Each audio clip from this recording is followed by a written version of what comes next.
You don't scare me a bit. Yan po ang sinabi ni former President Rodrigo Duterte sa mga miyembro ng Quadcom. Pero bago po tayo magpatuloy, ano ba ang masasabi ko dun sa nakaraang EDSA People Power? Sabi ko, nagkaroon ba ng People Power? Ito yata mga nakaraang araw nagkaroon daw ng People Power. So hinanap ko yung sinasabing People Power, ito lang po ang nakita ko. Ito yata yung mga nagpunta or mga head ng organizer ng People Power event na yan. At wala naman po akong nakitang ipinakita nila na litrato kung gaano kadami o gaano kakonti ang nagpunta dyan sa People Power. Tumigil na po kayo. Hindi na ba kayo napagod? Wala na po kayong suporta ng taong bayan dyan sa kakarali ninyo. May nagsabi pa na yan daw People Power na yan to save the Queen. Sino ba yung Queen? Si Sara Duterte? Hindi nyo na po masisave si Sara Duterte. And in fact, hindi na po masisave ang Duterte family. Sira na po sila.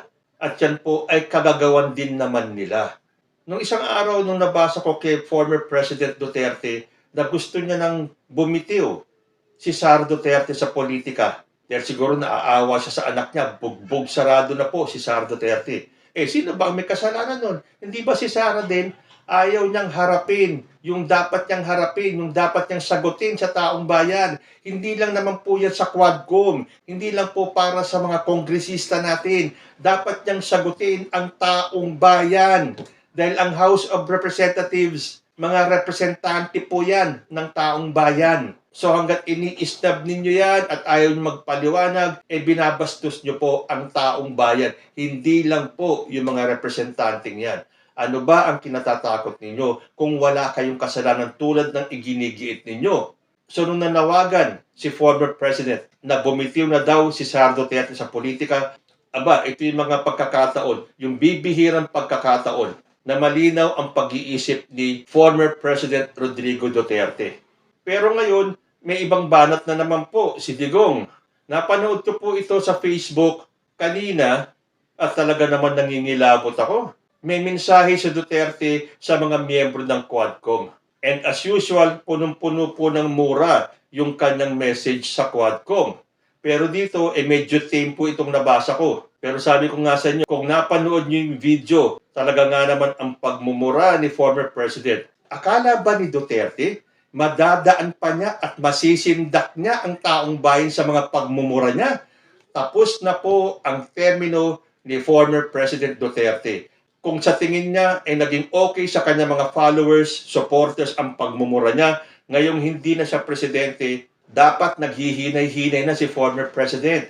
Wala na pong nasisindak sa pagmumura ninyo. Basahin ko po yung kanyang message. Sabi po niya, "You don't scare me a bit. Galing na ako sa pagka-presidente. Huwag nila akong ganunin. Galing na ako sa Congress. Nag-mayor ako. Nag-congressman ako. Nag-presidente na ako. Do not give me that. What is there to say more to what I have said? Sinabi ko naman lahat. Ano pa ba ang gusto ng mga G?" Nakita ninyo? Walang kagalang-galang si Duterte sa mga representante ng taong bayan. Minura niya ang mga taga-house, parang minura niya na rin ang taong bayan. So sabi niya, "You don't scare me a bit." Bakit? Akala ba ni Duterte natatakot yung Quadcom sa kanya? Or siya ang natatakot? Kunyari pa siya, "You don't scare me a bit." Wala na pong naniniwala dyan. Gumagawa lang ng dahilan si Duterte para hindi humarap sa Quadcom. Dahil alam niya, didikdikin siya ng mga kongresista natin. Dahil kung sinabi ni Duterte na hindi siya natatakot, not a bit, "You do not scare me," hindi daw siya matatakot ng ating mga kongresista. Mas lalong hindi mo matatakot ang mga kongresista natin. Itong mga representante ng taong bayan. Dahil andyan sila to ferret out the truth para malaman ng taong bayan ang mga anomalya, ang mga krimen na naganap sa panahon ni Duterte. So kung sinasabi ni Duterte, "You don't scare me a bit," bakit hindi ka humarap? Hindi ka naman pala natatakot sa Quadcom Bakit hindi mo sila harapin? Yung Senado nga, naharap mo Well, sa bagay, hindi ka talaga matatakot sa Senado. Dahil karamihan sa mga senador, loyal sa'yo. Bakit hindi mo subukan ng Quadcom? Hindi ka naman pala nila matatakot Pero bakit hindi ka humarap? Iisang bagay lang po yan. Yung kanyang pag-ayaw na humarap sa Quadcom only means one thing. Takot po si former president na humarap sa Quadcom. Sabi niya kasi, what is there to say? More to what I have said. Nasabi na daw niya lahat sa Senado. Well, para po sa House, hindi pa lahat. Dahil may mga resource persons pa po, tulad ni Colonel Asierto, ni Jimmy Guban, nagtatanong tungkol dun sa mga taong konektado sa'yo na konektado sa droga. Wala kang ipaniliwanag tungkol dun sa Senado dahil takot yung mga senador tanungin ka tungkol sa mga taong involved na yon. So kung tutuusin, hindi po lahat nasabi ni Duterte sa Senate hearing. Marami pa pong iba na dapat niyang sagutin. So kung talaga hindi siya natatakot sa mga miyembro ng Quadcom, humarap siya dahil hanggat hindi siya humaharap, iisa lang po ang iisipin ng taong bayan. Takot si former President Rodrigo Duterte dahil marami pa pong malalaman ang taong bayan. Marami pa pong katanungan ang taong bayan na gusto nilang sagutin ni former President. Sa bagay, ano pa ba naman aasahan natin? Di ba ganyan din si Vice President Sara Duterte? Mga nagtatapang-tapangan pero takot humarap sa katotohanan. Kung talagang wala kayong itinatago, humarap kayo. Napakasimple lang naman. Kung talagang wala siyang itinatago, kung wala siyang kasalanan, kung walang anomalya, kung walang krimen na naganap nung kanyang panahon, magpaliwanag ka sa taong bayan. Hindi lang sa Senado. Dahil ang mga tao sa Senado, karamihan sa mga senador, takot kay Duterte. Yan po ang napapansin ng taong bayan. Kaya tingnan ninyo, mas marami na po ang may tiwala sa Quadcom, sa House of Representatives, kaysa sa mga senador natin. Kaya nga dapat pagdating sa midterm elections ng senador, palitan na yung mga dapat palitan dyan sa Senado. Dahil hindi po nila sinisilbihan ang taong bayan. Sila po ay nagsisilbi sa iilang tao lamang. Kaya nakita nyo ang ginagawa ng kampo ni Duterte at ng mga alipores niya. Sinisira nila ang imahe at kredibilidad ng Quadcom. Kung ano-anong paninira ang ginagawa nila, hindi naman po umiepekto. Hindi na po naniniwala ang taong bayan sa inyo dahil nakikita namin ang ginagawa ng Quadcom, yung kanilang kagustuhan na lumabas ang katotohanan para sa taong bayan. So kung talagang walang kasalanan, bakit hindi humarap? Kung hindi natatakot, bakit hindi humarap? Ganun lang naman kasimple yun Naka-attend nga sa Senate hearing Bakit hindi makapunta sa Quadcom? Nakita naman natin ang style nila. Sinisira nila ang kredibilidad at integridad ng Quadcom, ng House of Representatives, para nga naman may dahilan sila. Ayokong umattend dyan sa Quadcom dahil walang integridad ang mga taong yan, dahil yung Quadcom na yan ay gag show at wala kang mahihita dyan. Ganon ang gusto nilang palabasin. Sinisira nila ang Quadcom para nga naman meron silang dahilan para hindi umattend. Pero may naniniwala pa sa kanila, ilan na lang po yung mga solid, yung mga diehard na mga DDS. Pero sorry na lang, marami na pong tao ang dilat sa katotohanan. Marami na pong supporters si former president na bumitiw na sa kanya dahil nakita nila ang katotohanan. Itong sinasabing, you do not scare me a bit, sa tingin po ng nakararaming Pilipino, takot po si former president. Ipakita nyo sa amin ang tapang ninyo.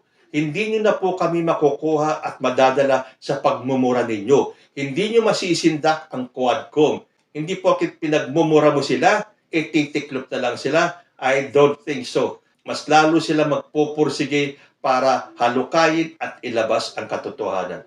At bakit ba ang akala ni Duterte special siya na kung ayaw niyang umattend, pwede na lang? Ganyan ba ang mga naging past presidents natin? Kung magkataon na sisipot si Duterte sa congressional hearing, he will not be the ex-president na humarap sa Kongreso. Basahin ko Former President Benigno Aquino III attended hearing on the government's 3.5 billion deal with Sanofi Pasteur for its anti-dengue vaccine Dengvaxia during his administration. The immunization of at least 800,000 students began during Aquino's term and continued under Duterte's, was halted after the pharmaceutical company announced that Dengvaxia may increase the risk of hospitalization for dengue and severe dengue in those with no prior infection. At the hearing, Aquino defended his administration's striking the deal, saying that there had been no objections to the Invaxia at the time. Ito naman pong si FBR, si former President Fidel Ramos, ay umattend ng congressional hearing. Sabi po dito, former President Fidel V. Ramos attended congressional hearings on 3 issues. In 2000, he attended on the controversy-laden Centennial Expo project in Pampanga, a multi-billion peso boondoggle that was supposed to be the centerpiece of the Philippines' centennial celebrations in 1998, but was beset with alleged irregularities and eventually closed after suffering losses. Ramos also appeared before both houses of Congress on more than one occasion regarding the Smoky Mountain Development and Reclamation Project, which used funds from the Overseas Workers Welfare Administration. At kahit na po si former President Joseph Estrada also faced a congressional hearing and did so while detained on unrelated plunder charges. It is rare but not unprecedented for a former president to appear before a congressional hearing kung kinakailangan para maliwanagan ang issue, bakit hindi umatin? Bakit dinadaan sa panininda, sa pagmumura? Tulad nga na sinabi ko kanina, hindi na po nasisindak ang taong bayan sa pagmumura ni Rodrigo Duterte. Kung yung mga naghahaleluya at tuwang-tuwa pa pag nagmumura si ex-president, nasaan ang values and morals ninyo? Lihis po yan sa kaugalian at sa kultura ng mga Pilipino. Huwag po nating daanin sa pagmumura. Hindi nyo masisindak ang mga kongresista, and in fact, kahit na si President Bongbong Marcos nung minura-mura ni ex-President Duterte, nasindak ba niya si President Bongbong? Hindi. Napabagsak ba nila si President Bongbong Marcos? Hindi. Ganyan din po yan. Hindi nila masisindak ang Quadcom members. Hindi po titigil ang ating mga kongresista hanggat hindi nila nahahalukay ang katotohanan. So kung talaga pong walang kasalanan si former President Rodrigo Duterte, bakit hindi siya humarap sa Quadcom? Patunayan niya na ang mga kongresista natin ay walang integridad tulad ng sinasabi niya. Huwag po nating daanin sa pagmumura dahil wala na pong natatakot at nasisindak sa pagmumura ni ex-President Rodrigo Duterte. Kayo ba? Nasisindak kayo tuwing nagmumura si ex-President? Comment lang po down below at magbabalik ang usapang Tito Manny. Diyos ti Agnina.